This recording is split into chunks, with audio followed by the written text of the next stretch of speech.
You are watching Sipping Off the Cuff for 2015 here on tequilaaficionado.com, Tequila Aficionado Media. I'm Alex Perez in Southern California, and my dancing partner. I'm Mike Morales in San Antonio, Tejas. Welcome to 2015, our 2015 season of Sipping Off the Cuff. Alex, All 2014 right. was a milestone year for Tequila Aficionado and for tequila in general. As we said, Yes. if you joined us on our live show, where we handed out the brands of promise. It was a stellar year for tequila juice and mezcal, and this year looks like we're not gonna miss a beat, Alex. This tonight we are doing Southern California is being they're going bananas over this brand, Aguila Real Tequila. Aguila is flying over California. Yeah, they are closing uh, accounts left and right. Look at the bottle. Look at the presentation on this thing. Isn't it gorgeous? Look at how it looks great on your screen there, Alex. And I see and you got a half empty bottle too, Mike, by the yeah, way. well, I had some spillage. I just opened mine. Yeah, Yeah. it's a beautiful presentation. Hmm. The gentleman behind the brand, very big on the eagle. Yes. It's a personal tribute to his passion.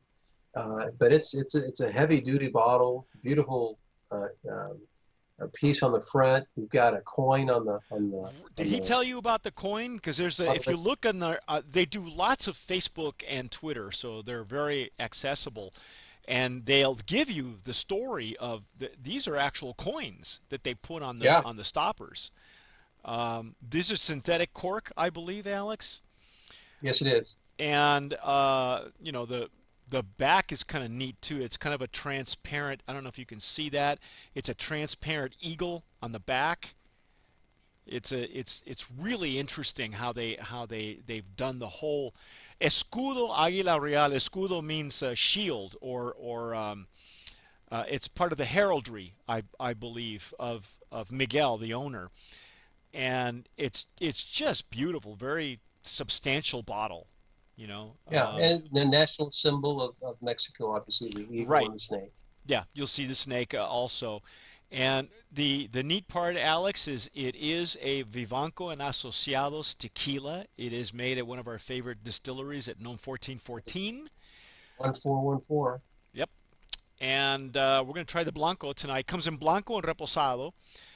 Blanco So Reposado. I I, just poured my Blanco, yeah, I'm gonna take a look at the, and I see the bubbles you like. yeah, bubbles, and it's beautiful legs on this one also. Yeah, Um, It just clings to the glass. It looks, oh yeah, really clingy on your glass. yeah. It's a nice, clear, shiny. It's a shiny. It's I don't know shiny. if it's platinum. Wow, it's got a really nice nose. Okay, now Alex, the reason that I have half a bottle, um, and for those of you who follow us here at Sipping Off the Cuff, you know that Alex and I we don't tell each other what we think of certain brands that are sent to us. And literally we do this live, so our initial reactions are live. Alex, why am I getting jalapenos?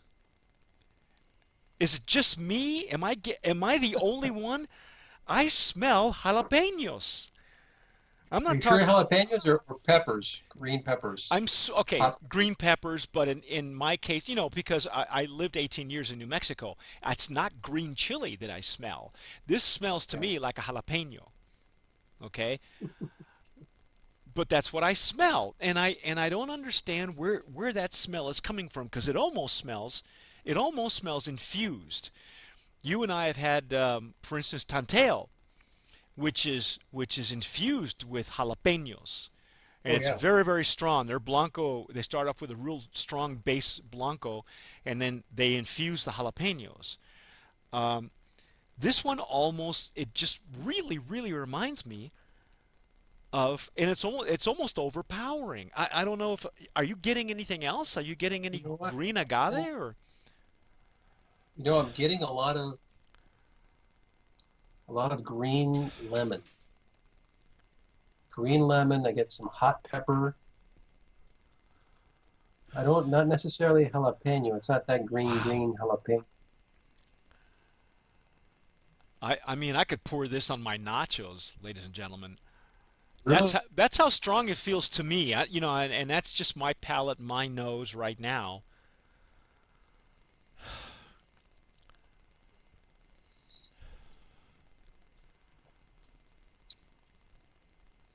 It is different, Mike.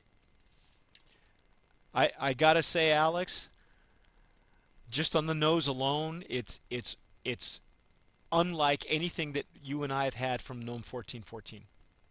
And No, it's not. there are several really wonderful tequilas that come out of there. If you follow this distillery, you know it's like Siembra Azul, Viva Mexico, Nobleza Azul.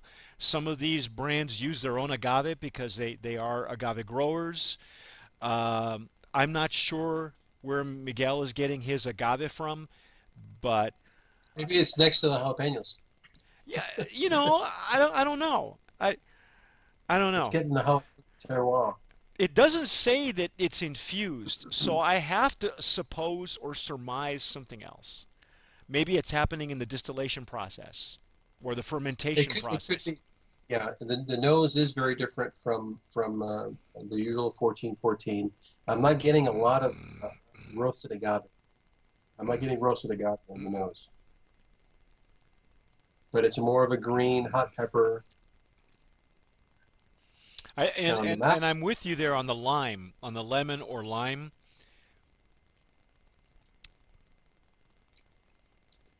now I'm getting that lemon lime in the mouth too. Yes, and if anybody who's been to the distillery, to the Vivanco distillery, you know that it's surrounded by citrus trees.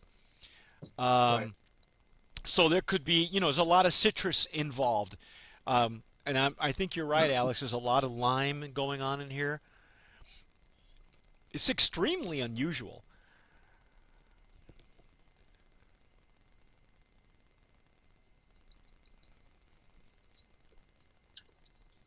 It's not your typical Blanco. Mm-mm, It mm-mm. doesn't have the Blanco profile. No, it's on the back end. There may be a little bit of bitterness, just a little bit. Right after the pepper. It's got Um, a real finish. yeah, yeah. It's got a um, it's strong. I mean, this will stand up in any margarita or any cocktail. It'll just shine. I'm not sure what they're doing. Where in the process they're pulling these and amplifying this flavor profile. Yeah, It it's could really be like almost key lime to me. um yeah, well, like a bitter lime, almost like a Persian lime. Also, when you bite into the rind, like lime rind, it's rindy or briny. Maybe it's briny. Maybe it's brine Maybe that it's I'm getting. briny. That's what it is. It's briny. But Well, it it's an interesting style. It's an interesting style. yeah, I mean, it's not bad.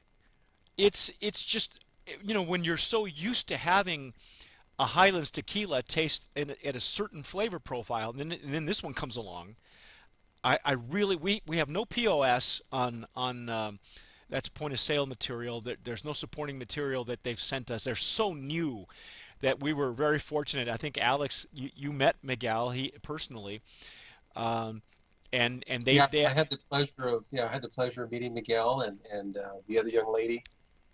Um, Tatiana Vallejo. that's, and he's got an interesting story behind it, and it's really a story of I guess hope and not giving up, Yeah, which is nice. And he said he's like you said he told us he had something that was unlike anything else. So I think it's true. It I is very different. I believe I it. think it's a very different style of a Blanco um, from my understanding and speaking to him, he went back and forth several times to get what he wanted. Very different from, I guess, what Vivanco had come up with in the beginning. Mm-hmm. Uh, I guess it went through several evolutions, Several but very batches different. too. It's not, yeah, it's not your typical Blanco. Not that it's not good. I think it would be good in a margarita. This is the flavor is so strong and noticeable that it would shine in any cocktail that you want to put it in, from a Paloma to, what would be really good with this, Alex? A great complementer if you're going to just sip this one. I honestly feel that a good sangrita with this Blanco would be stellar Yeah, because and I'm talking about a sangrita that's traditionally made that doesn't use tomato juice. In other words, it's orange juice very, base. very lemony and limey to me. Yeah, It would cut through. You get your acid balance there. I think so. I think if you're looking for a typical uh, Highlands tequila, this is not. You're gonna be surprised. All right, I'm not gonna say you're gonna be disappointed. You're gonna be surprised. So this is really a surprising tequila. As far as I'm concerned, Alex, I wanted to get your okay on this, but I think for packaging, I'd like to nominate this one as for brand of promise. And Well, this and is heavy duty. yeah, nothing.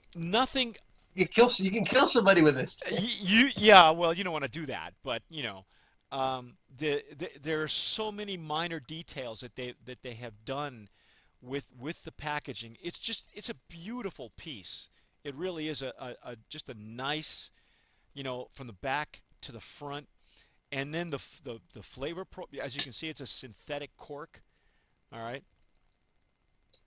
Yeah, heavy duty presentation. I agree. I think Brandon promised for presentation. For presentation. What do you think about the flavor? Do you think I mean, LA. Excuse me. What I can see about their social media, the lots of places in Los Angeles County and all over Southern California are falling all over themselves for the tequila. Um, I I want to say that it's not everybody, it's not going to be everybody's cup of tea, but I think the flavor profile is really worthy of a brand of promise nomination because it's so unique and so different. That's why I want to know what they're doing. I want to know where this is coming from. Are they doing something in the fermentation? Is it coming out in distillation? You know, they probably can't give me all their secrets, but I'm really impressed. This is just a, it is an in-your-face tequila, though, Alex. It's not, uh, most of these are most of the Highlands are very gentle and very, noble, and this one is just this one's got a zing to it.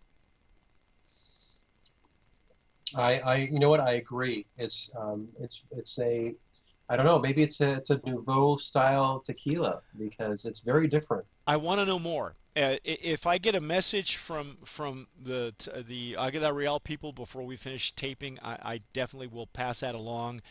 Uh, or maybe later on, we can touch base with them and find out exactly what they're doing. The bottle obviously is just, it's beautiful. You can find them on Facebook, Twitter, Instagram. I believe that they're also there. Check them out. Really fine people, and they got a brand of promise tequila as far as I'm concerned. Yeah, you know what? It's quality. It's quality in the glass. Like Yes, I've I just served myself a few more times just to get a different take on it because obviously I got the top of the bottle. right. It's actually starting to grow on me. Yeah, me too. Um, I just had a hard time placing what I was getting, and it wasn't until you and I talked that it's just really briny, you know, and maybe that's all it is. I don't know what's bringing that out, but it's Yeah, coming. it's just the style. Yeah, But and it's good. I think it's worthy. It's worth going out and buying a bottle yeah, and trying it. absolutely. Yeah, in So I'm fact, looking forward to the repo. if you guys see this, get yourself a bottle. It is really worth tasting. and having you guys tell us what you think as well, because this is so unusual. It's not, it isn't, it hasn't come across our palates for the last 3 years. So check it out. It's Aguila Real Tequila. I'm Mike Morales here in San Antonio, Texas. I'm Alex Perez in Southern California. Thanks for watching. We're on tequilaaficionado.com, Tequila Aficionado Media. And as always, sip wisely.